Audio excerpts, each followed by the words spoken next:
21,97,00,000 జగన్మోహన్ రెడ్డి గారు మీ అకౌంట్స్ లో జమ చేయడం జరిగింది. వచ్చిందా లేదా? ఏం చప్పట్లు కొట్టరా? అంత డబ్బులు ఈ పంచాయతీకి 21 కోట్లు ఇస్తే మీ చూడండి మీ దగ్గర స్పందన ఎట్లా ఉందో. 21 crores ఇచ్చినాడు. ఏ ముఖ్యమంత్రి అయినా ఇచ్చాడా? గతంలో ఉమ్మడి రాష్ట్రంలో 9 సంవత్సరాలు ముఖ్యమంత్రిగా చంద్రబాబు చేశాడు.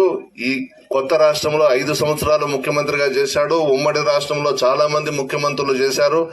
ఎవ్వరు కూడా పేదల మీద ఇంత దృష్టి పెట్టి పేదలు బాగుండాలి, ఆర్థికంగా బలపడాలి, అన్ని రంగాల్లో ముందుండాలి, పేదరికాన్ని పూర్తిగా నిర్మూలించాలని చెప్పి సంక్షేమ పథకాలకి నవరత్నాల పేరుతో మీ అందరి అకౌంట్స్ లో మీరు అడక్కపోయినా 33 పథకాలకి పేర్లు పెట్టి 3 లక్షల కోట్లకు పైగా సంక్షేమ పథకాలు ఇచ్చిన ముఖ్యమంత్రి ఈ రాష్ట్రంలో ఎవరైనా ఉన్నారంటే ఈ దేశంలో జగన్మోహన్ రెడ్డి గారు మాత్రమే.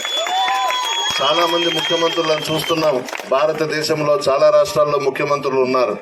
ఎవ్వరు కూడా ఇన్ని సంక్షేమ పథకాలు ఇచ్చి పేదలకు అండగా నిలబడ్డ ముఖ్యమంత్రులు ఎవ్వరూ లేరు బయట రాష్ట్రాల్లో. సచివాలయ వ్యవస్థ పెట్టాం, వాలంటీర్స్ వ్యవస్థ పెట్టాం. వాలంటీర్స్ చాలా బాగా పనిచేస్తున్నారు. పెన్షన్స్ విషయంలో ఉదయాన్నే 4:30కి 5 గంటలకు లేపి అవ్వా తాతలకు, వికలాంగులకు, అందరికీ కూడా వితంతువులందరికీ కూడా ఇంటికి వెళ్లి పెన్షన్ ఇస్తా ఉంటే చంద్రబాబు ఈ మధ్యనే కోర్టులో వేసి నిమ్మగడ్డ రమేష్ అనే చేత వేయించి పెన్షన్లు ఆపిన విషయం కూడా మీ అందరికీ తెలుసు. పోయిన నెల 1వ తేదీ దాదాపు రాష్ట్రంలో 33 మంది చనిపోయినారు. ఆ ఎండకి తిరగలేక, ఆఫీసుల చుట్టూ తిరగలేక చంద్రబాబు చేసిన పనికి 33 మంది చనిపోయినారు. ఈ నెల 1వ తేదీ ఎంతమందికి పెన్షన్లు వచ్చినాయో నాకైతే తెలియదు.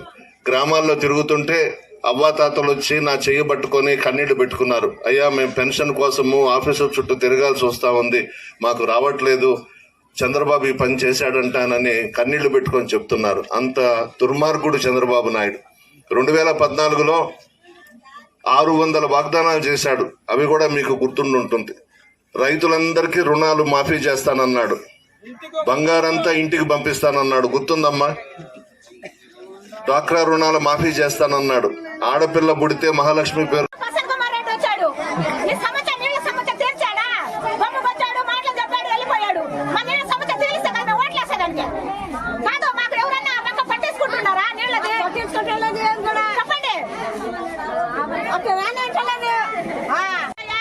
మాకు వారం నుంచి నీళ్లు రావటంలా, ట్యాంకర్లన్నా పంపిండి.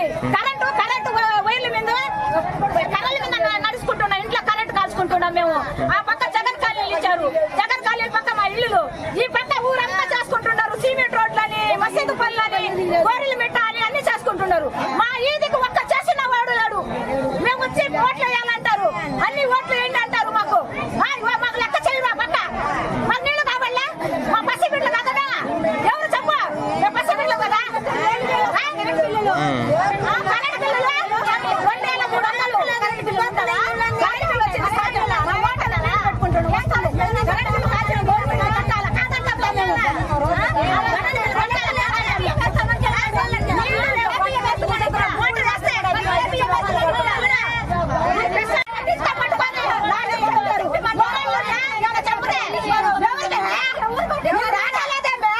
మరి కళలు తీసుకొని పరిపిస్తారు ఇళ్ళ మీదకి.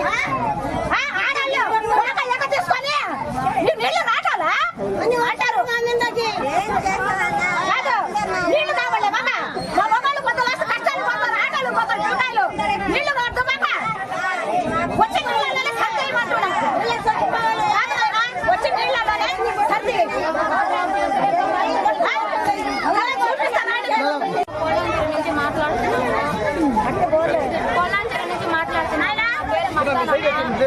మాకు ఓట్లు ఏమని పట్టించుకోవడం లేదు. నీళ్ళు ఏమంటే ఓట్లు వేసినాక పట్టించుకుంటామని చెప్తున్నారు. రేషన్ బియ్యం వేస్తే అన్నం అసలు బాగుండటం లేదు, పురుగులు వస్తున్నాయి. పిల్లకాయలకి బళ్ళ కూడా బాగుంటుంది, పురుగులు బాగుంటుందా చెప్తున్నారు. చెప్పేది మాగా ఇంకెవరు మాట్లాడలేదు. ఎక్కడ అక్కడ